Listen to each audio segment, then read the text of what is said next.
This is 9 News. If a legislative proposal goes through, you could still be at the bar right now, continuing your party from last night. Wow. Yeah. What are your ideas to improve health care? That's what the president asked Republicans in his State of the Union address last night. And it's another chilly day expected for all the Super Bowl festivities, and Times Square really opens to Super Bowl fans today. Our crews will join us live coming up from the Broncos team hotel, and some of the players are going to be speaking in about an hour or so we'll have that live too. That'll be fun. Good morning, everybody. We're going to get to the news before we get to the Super Bowl stories. Let's get started with a quick look at the forecast. Becky is standing by with that, and we are looking for a little warm-up. We are. Today only, but a warm-up is coming. We've got temperatures that are going to be up near 60 today. It's going to get gusty here in Denver, especially in our foothills heading into this afternoon and tonight. But let's go ahead and talk about those temperatures. Outside right now, a little bit on the chilly side. We've got partly cloudy skies in over the Denver area. Calm winds so far just outside 9 News. You can see our flags out in front of the building, not moving too much. But changes are coming. While we're looking at a big warm-up today, we also have extensive warnings and advisories through the high country. A high wind watch for our foothills, all from a major storm system that's still way off to our north and west, producing rain and snow. But it is coming our way, so more reason to get out and enjoy today. 27 right now in Denver, 4 for Greeley, 8 in Fort Collins. It's just 1 out near Lyman. We're looking at winds starting to gust up above 50 miles per hour heading into tonight. 65-mile-per-hour gusts for Bailey. Some foothill locations tonight could see gusts up to 80 miles per hour, but those southwesterly and westerly winds really help to warm us up today. 47 degrees at noon, 55 at 3, 50 at 6 p.m. We'll talk about the snow that hits tomorrow coming up in just a few minutes. Right now, good morning, Amelia. How are those roads doing? Well, good morning, Becky. The roads are really a lot drier than yesterday, doing so much better overall. But we start out today in our construction zone. Check out this incredible view here of US 36 at Sheridan. Bridge demolition continues. 36 shut down until 5:30 this morning, so about another 30 minutes on this closure, and you can see exactly why, because of the impact here.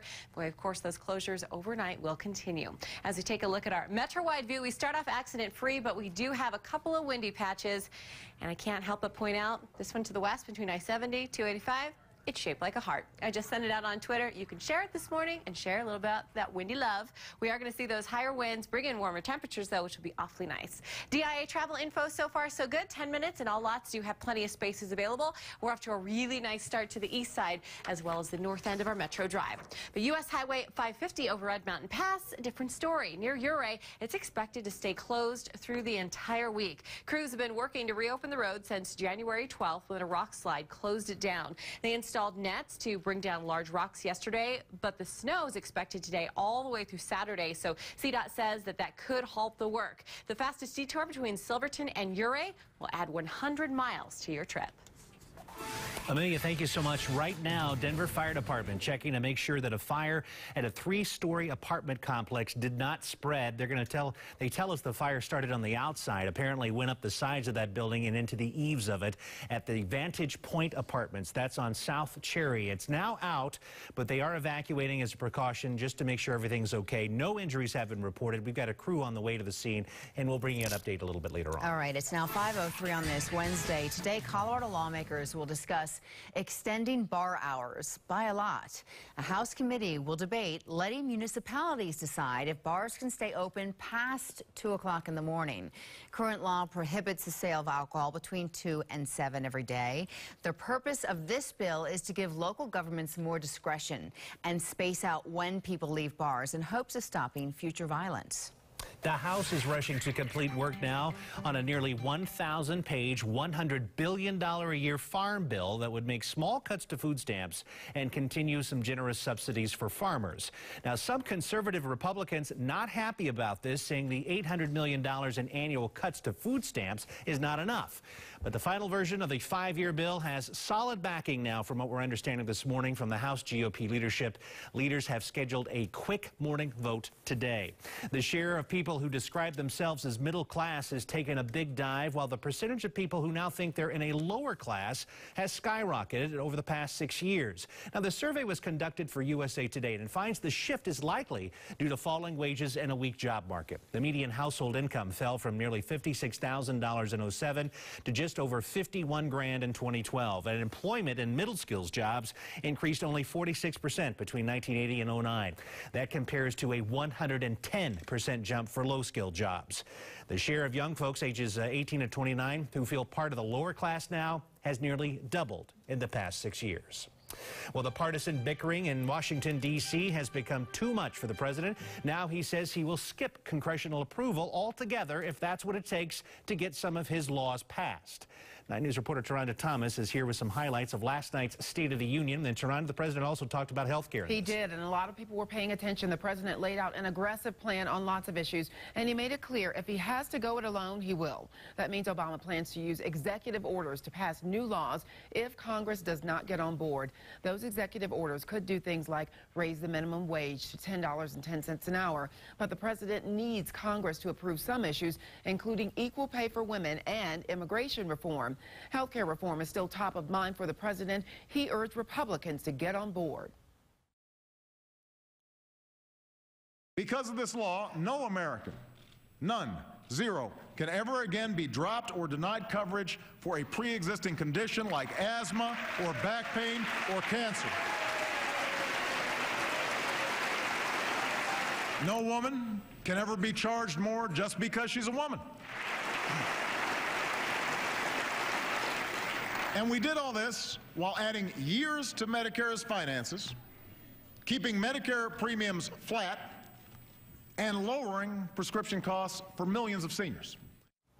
Now, still, Republicans responded to this, saying that they're still not on board with Obamacare, so-called Obamacare, and that changes need to be made. In that response, they said Americans' health care policies don't need to go back to the way they were, but things do need to change and progress past health care reform. Still, Obama does say health care reform has given peace of mind to Americans. We'll talk about some of the other subjects in last night's address in about 30 minutes. Okay, Taronda, thanks so much for going through all that with us. It's 7 after 5. Let's go back to New Jersey this morning and say good morning to Gary Shapiro and Coy Rose. Good morning, guys. Hey, good morning to you, too. From Jersey City, we're back at the Hyatt Hotel this morning. This is where the Broncos are staying, and we're right next to where the boat is, where the Broncos are going to have their press conference in about an hour. Yeah. So we're looking forward to that. You know, there were supposed to be some military exercises this morning. They were going to fly fighter jets over the stadium and over the Hudson River, kind of to practice in case somebody comes into the airspace on Super Bowl Sunday. We haven't heard any jets flying over yet. We probably would hear them if they were doing that. That's true. And the Coast Guard boat has been out all morning as well. I mean, security has definitely been tight everywhere that we've gone. Yeah, it's snowing today. Maybe they postpone the exercise. I don't know. Yeah. Maybe. So, of course, we're getting really excited about Sunday. More than 85,000 people are expected inside MetLife Stadium this Sunday for Super Bowl 48. Many of those are from out of town and spending a few days in New York City. But in a city packed with 8 million people, it's hard to tell if Times Square is crowded with Super Bowl fans or just the normal Times Square traffic. Everyone is so spread out across the Big Apple that when we see a Broncos fan, we got to talk to him. I grew up in Denver. I was there. I've been there. I was there since like 1990. I saw the first 2 Super Bowls. You know, I bleed orange and blue. Well, I was born in Denver, family in Denver, and I was just raised a Broncos fan. Loved them since I was about 3 years old. It's really a blast. I mean, this is like kind of a once-in-a-lifetime experience for me to be in a Super Bowl, in a city that is hosting the Super Bowl, and my team's here and everything like that. So it's really exciting for me, but it's exciting for the whole city, too. It really is. Yeah, those guys were, they were really nice guys to talk to. So we mentioned before that there are 5,000 members of the media covering this game. They are all over the place, and they have quite the setup, some of them. So we ran into ESPN's setup down there. You know, ESPN, they call themselves the world leader in sports Although I think that's Susie Wargin myself. Agreed. But nevertheless, we digress. They have this huge set on Herald Square. It is all set up. Fans are invited to the area to watch their live shows. Now, they're inside. It's all covered by glass, but people can still, you know, come up to the set and watch what they're doing, and it's right outside the historic Macy's building. That's right. Now, if you have a hike planned for before the Super Bowl, you might be climbing Mount Peyton Manning or Mount Matt Prater. Today, Governor John Hickenlooper will announce that he's renaming the state's 53 14ers. The change is for Sunday only and honors each of the men on the team's active roster. The governor's listed why he's chosen the names he did, and some are pretty funny, like Mount Sherman will be called Wes Welker. Why, the governor says? Let's see Richard Sherman cover Wes, right? Good luck with that. We have the whole list posted on our website for you later this morning, and there are some pretty good ones. Well, the governor had some time on his hands to come up with I'm this. sure he had some help. Okay. All right, so this is the announcement you all been waiting for, of course. In about 50 minutes, today's Broncos window cling giveaway is going to get underway. Today, we're going to be at the King Supers on East 62nd Avenue. That's up in Commerce City, and there are a lot more giveaways this afternoon. We will let you know on social media, and the list is always on 9news.com. And so go out and get yourself United in Orange. Window clings have invaded Jersey City as well. We've seen them here in the hotel. We have. Yeah, they got one on the window right over there. Yes, we do. Somebody put one on the window. So lots more coming up today, live from New York and New Jersey. We'll send it back to you for now. That's awesome. Yeah, it is. You should put one in a New York cabbie, right? And cab car. And Right? See if, right? That's a good idea. I like that idea. All right. All right, we'll see you guys Gary in a little Curry, bit. thanks so much. Weather that is familiar to us is hitting warmer southern states, and they are not having a very good It's reaction amazing. to it. Yeah. Dry, windy, and warm this afternoon, and then we've got some changes moving in. But for now, partly cloudy skies, calm winds, chilly temperatures right now here across the Front Range. It's just 27 out at DIA, 3 in Fort Collins, 7 for Greeley, 7 in Fort Lupton, and 4 in Longmont. So you definitely need those heavy coats as you're headed out the door. But this afternoon, we're going to be getting up close to 60 across the Front Range. Parker, your hour-by-hour forecast has us under partly cloudy skies, out of the 20s and into the 30s by 9, and up to about 40 degrees by 10 a.m. More on that snow, especially what's going on in the mountains. Danielle and I will have that forecast for you coming up. But right now, good morning, Amelia. How's it looking out there? Good morning, Becky. We're looking pretty good outside. We had a great chance to dry out yesterday with mild temperatures into today. We're going to see even more melt-off on our side streets. But hey, we want to save you a little bit of cash. Today, according to DenverGasPrices.com, your best deal can be found in Denver at East Florida and South Holly. You can drop that AAA Colorado average of $3.14 for a gallon of regular unleaded all the way down to $2.96.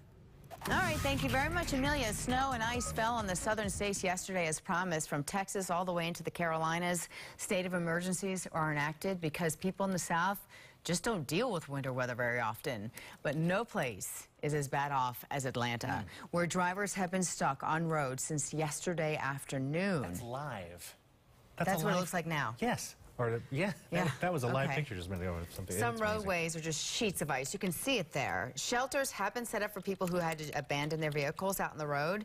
In the state of Georgia, hundreds, maybe thousands of students spent the night at their schools because the roads were too icy for parents or school buses to drive.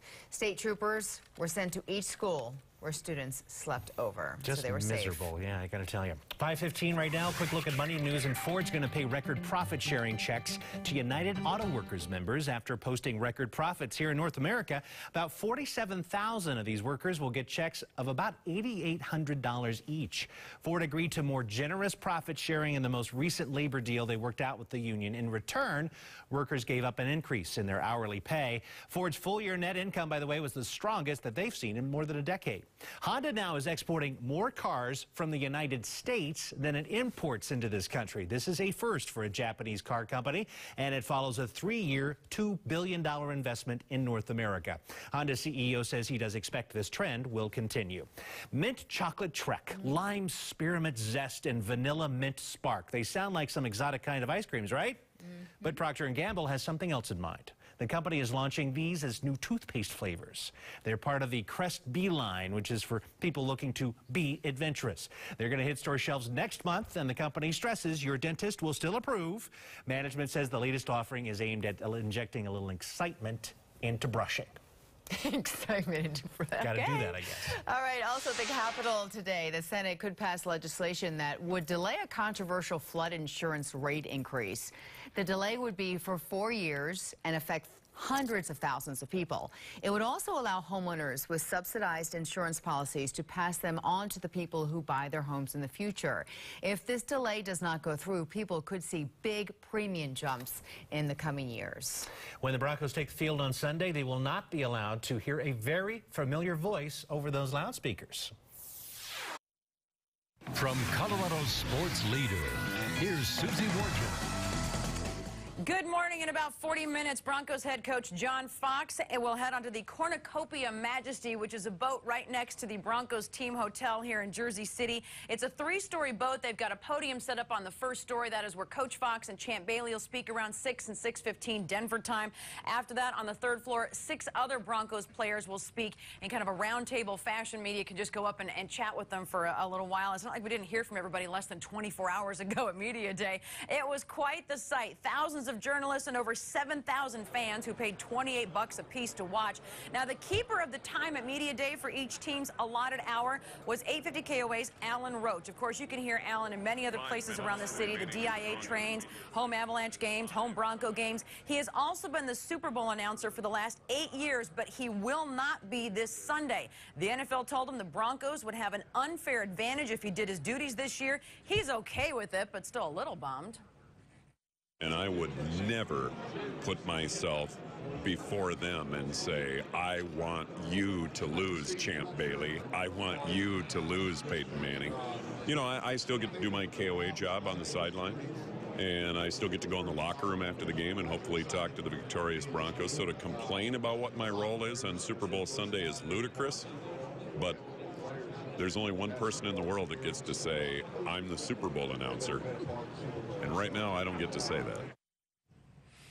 So all is not lost. He will be doing the sidelines on Sunday. And then the next day, he will leave for Sochi, Russia. He is going to announce the Olympic hockey games, just as he has done for the last 4 Olympics ever since Salt Lake. All right, so speaking of Winter Olympics, winter weather, it's actually going to get a little warmer here throughout the week in the New Jersey, New York area, but that's not the case back in Denver. Danielle Grant with all those details. Hi, Danielle. Hi, good morning, Susie. You know what? Yesterday we had to deal with that cool Arctic air. Today, actually, courtesy of some downsloping winds, our temperatures are going to be warming up. Right now, it's really quiet and calm out there, but look what's going on across our Front Range foothills. Already looking at sustained wind speeds around 19 miles per hour in Estes Park, 30 for Broomfield, and we do have a high wind warning, or I should say watch, in effect for many of our foothill locations, especially through Boulder County into Jeffco. We could see some peak wind gusts up to 80 miles per hour. As we go throughout the day, you're going to notice those numbers just continuing to go up. 50, 60 mile per hour ranges out toward Evergreen and into Bailey, and then by noontime tomorrow, we finally quiet down. We are looking at a plethora of winter weather on tap for tomorrow. Look at this, 1 to 2 feet out toward the Rocky Mountain National Park. Vail, Aspen, anywhere between 15 to 30 inches of fresh snowfall. 8 to 16 up toward Steamboat Springs, and the San Juans 10 to 20.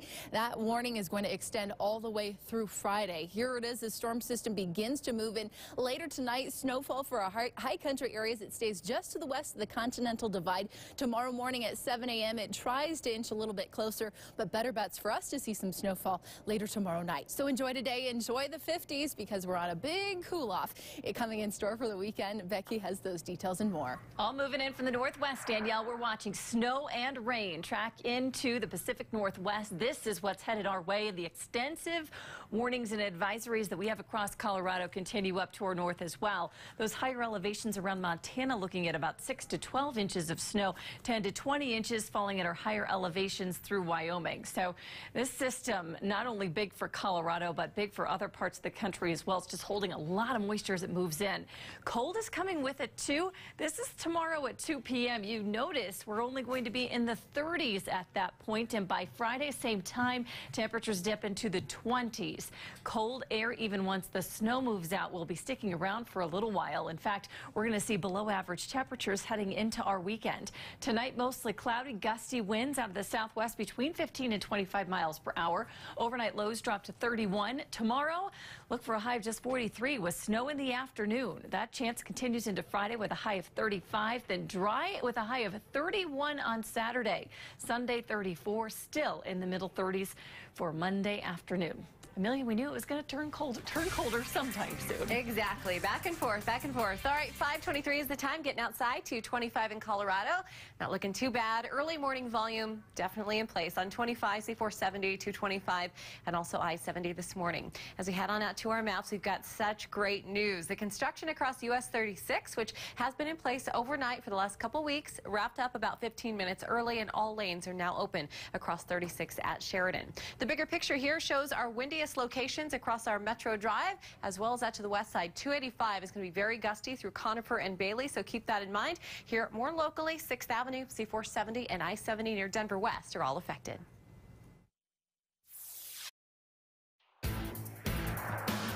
Welcome back, everybody. We have some breaking news to pass along to you. This huge fire is burning right now in San Antonio, Texas. The fire department there says his home is near Fort Sam Houston. The helicopter pilot that's capturing this video has reported that the roof has been knocked in. It's a massive house fire. We don't know exactly when it started or who might have been inside or if they got out okay. Just getting this information now to us from our affiliate down in San Antonio. We'll bring you more information as we get up. Again, that's a house fire in Texas. Wow, burning really strong. This Broncos fan wants the world to know he supports our team. So David Shortridge put up these Broncos lights on his fence in Nederland, and it was snowing last week, and he put them up anyhow. They span about 100 feet, everybody. The LED lights spell out, "Go Broncos Super Bowl," in blue, orange, and green. That looks fantastic, and I'm so impressed, Becky, that he did that when it was snowing. You know what I mean? Yeah, no kidding. The rest of us wait till it's really nice out to go out and do that. Exactly. So I love his spirit for sure. Hey, you know what? Heading into this weekend, we are going to have a colder forecast out there, but today, nice, warm, and windy.